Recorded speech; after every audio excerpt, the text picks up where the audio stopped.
So hello guys and welcome back to code is easy. और आज के इस डेमो लेक्चर में हम बात करने वाले हैं व्हाइल लूप के बारे में। अब यार देखो, जैसे ही तुम क्लास 10th में आते हो, फॉर लूप के बाद तुम डायरेक्टली व्हाइल लूप को फेस कर रहे होते हो। तो as of every loop in Java, while loop भी बहुत यानी सिंपल होती है। इसका सिंटेक्स काफी ज्यादा सिंपल है एंड आफ्टर दैट इसका यूज काफी ज्यादा फ्रिक्वेंटली नंबर बेस्ड प्रोग्राम्स में होता है।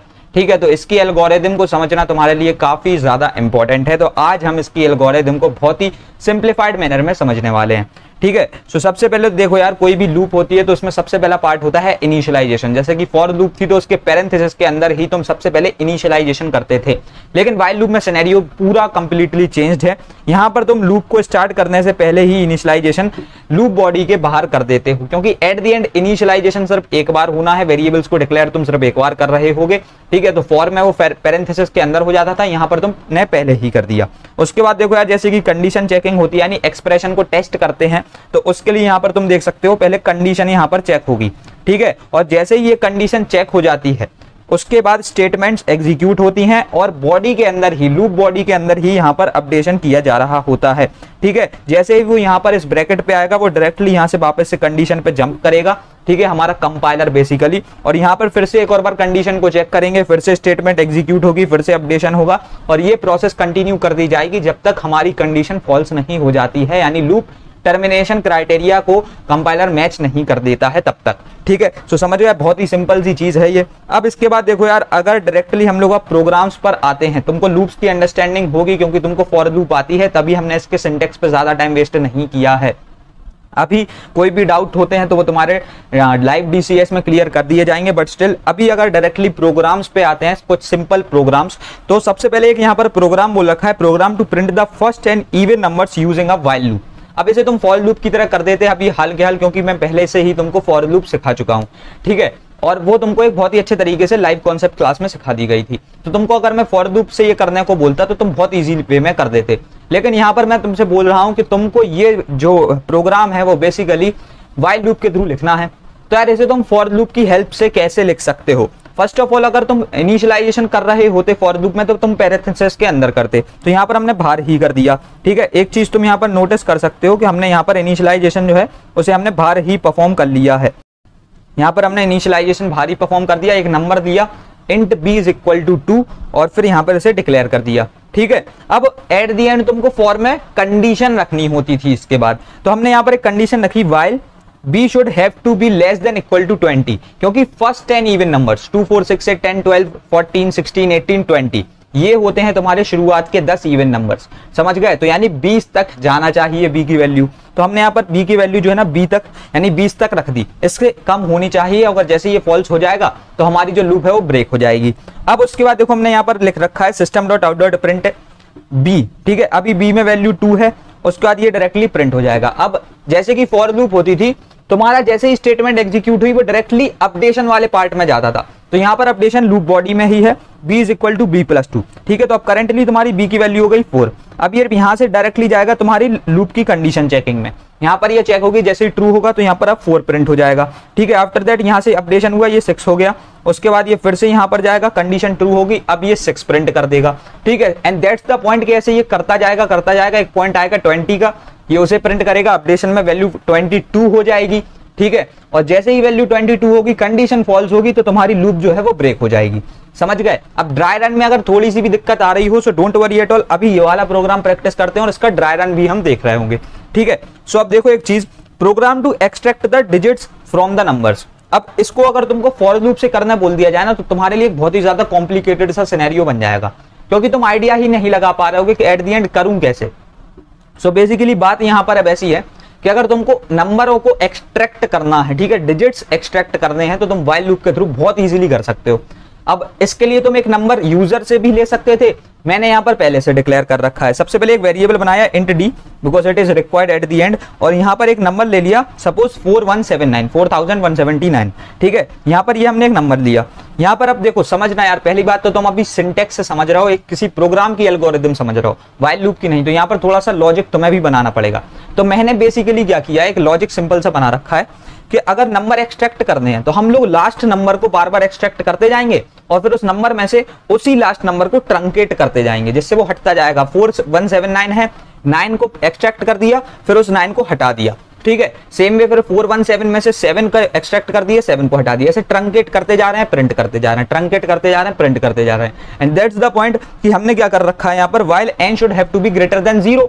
कब तक लूप वर्क करेगी, देखो 4179 से 417 हुआ, 417 से 41 हुआ, 41 से 4 हुआ, और जब 4 भी चला गया, जब 4 भी एक्सट्रैक्ट हो गया तो नंबर खत्म, ठीक है। तो एट द एंड यानी वो 0 से जब तक बड़ा रहेगा तब तक प्रोसेस होगी, समझ गए ना। क्योंकि जैसे ही 4 गया तो अब वो 0 से बड़ा थोड़ी है, अब तो वो नंबर ही कुछ 0 बन चुका है। सो दैट्स द पॉइंट यहाँ पर हमने बोल रखा है।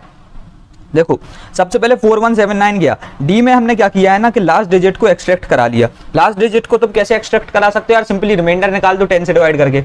4179 को जब तुम डिवाइड करोगे 10 से, तो अगर तुम इंटीग्रल वैल्यूज तक चाहते हो अपने डिवाइजर को, ठीक है, यानी बेसिकली क्वोशिएंट को, तो एक चीज तुम समझ सकते हो कि यहां पर तुम्हारा 417 आ रहा होगा और ये जो 9 है ये रिमाइंडर बन के आएगा। तो हमने इस 9 को ऐसा रिमाइंडर डी में स्टोर कराया और डी को उसको प्रिंट करा दिया, ठीक है। समझ गए ना कि लॉजिक एट द एंड क्या है। उसके बाद क्या कर रखा है कि अब इस 9 को हटाना है, तो इसे ट्रंकेट कैसे करोगे।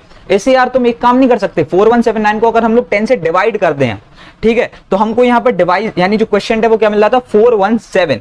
एंड दैट्स द पॉइंट कि यहाँ पर अगर हमको क्वेश्चन 417 मिल रहा था, उसी को हमने एक्चुअल नंबर मान लिया। तो हमने यहाँ क्या कर रखा है, n is equal to n/10। तो अब यहाँ पर जो n की वैल्यू हो गई वो क्या हो गई, 417 इन द फर्स्ट प्रोसीजर, ठीक है। फर्स्ट स्टेप में 417 is the new value of n, ठीक है। ऐसे करते करते तुम्हारी वैल्यूज जो है जाती जाएंगी, 417 से 41 होगा, फिर तुम्हारा 7 निकल आएगा, ठीक है, उस 7 को ट्रंकेट कर देंगे। ऐसे करते करते एट द एंड तुम्हारे चारों डिजिट्स जो है प्रिंट हो जाएंगे। अब भैया ये तो तुमने भैया यानी आपने लॉजिक बनाना सिखा दिया, अब इसका हम ड्राई रन कैसे कर रहे होंगे, क्योंकि एट द एंड यार देखो बिना लॉजिक भी आप तभी बना पाओगे जब आपको ड्राई रन अच्छे तरीके से करना आता है। तो इसी प्रोग्राम का ड्राई रन भी अब देख ले।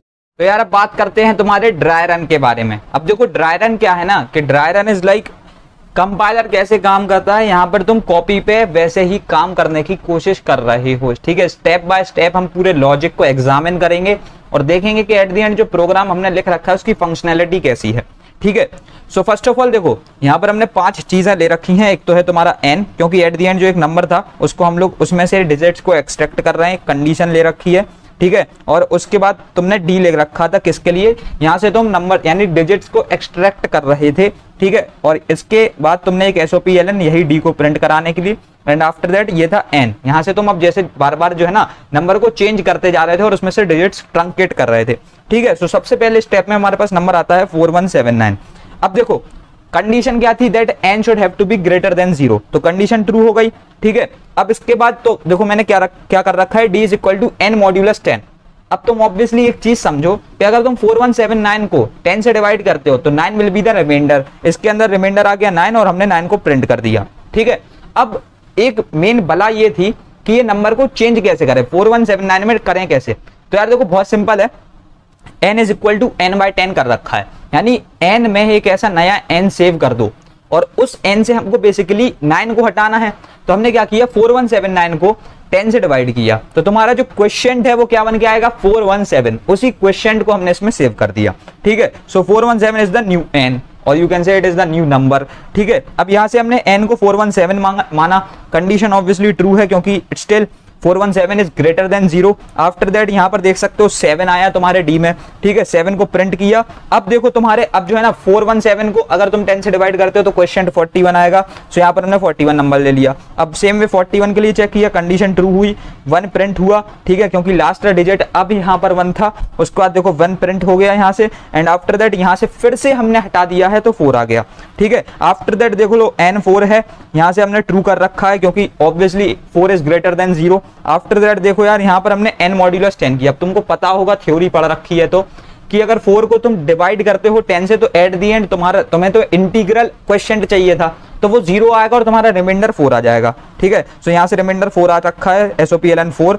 नंबर को ट्रंकेट करना है। अब एक और चीज यहाँ पर समझो कि अगर क्वेश्चन 0 आ रखा था तो यहाँ पर भी 0 आ जाएगा। तो अब हमने जो न्यू क्वेश्चन लिया 0, क्या 0 ग्रेटर देन 0 है, नहीं ऑब्वियसली, ठीक है। सो यहाँ से फॉल्स हो गया, अब यहाँ पे कुछ नहीं हुआ, ठीक है। And that's how your program works. क्योंकि एक चीज समझो यार, देखो लॉजिक तो तुमने बना दिया, अब उस लॉजिक को एग्जामिन करने के लिए एक ही रास्ता है, वो है ड्राई रन। और ये ड्राई रन तुमको सीखना पड़ेगा, वरना तुम्हारे प्रोग्राम के लॉजिक्स बिगड़ते जाएंगे, ठीक है। सो आज हमने वाइल लूप को समझ लिया है। अभी यार टेंशन मतलब वाइल लूप यहाँ खत्म नहीं होती है, नंबर बेस्ड प्रोग्राम्स को हम लोग प्रैक्टिस कर रहे होंगे सीरीज को, और उसके बाद बहुत सारे डिफरेंट वाइल लूप के इंपॉर्टेंट प्रोग्राम्स को हम लोग अभी प्रैक्टिस करेंगे, ठीक है। सो अभी यार इस वीडियो में रखते हैं इतना ही, और आज का लेक्चर इतना ही। अगले लेक्चर में हम समझ रहे होंगे तुम्हारे वाइल लूप के इंपॉर्टेंट प्रोग्राम्स के बारे में। So that's all for this video and मिलते हैं तुम्हारे अगले लेक्चर में। Thanks for watching. अरे यार रुको, तुम तो रुक जाओ अभी।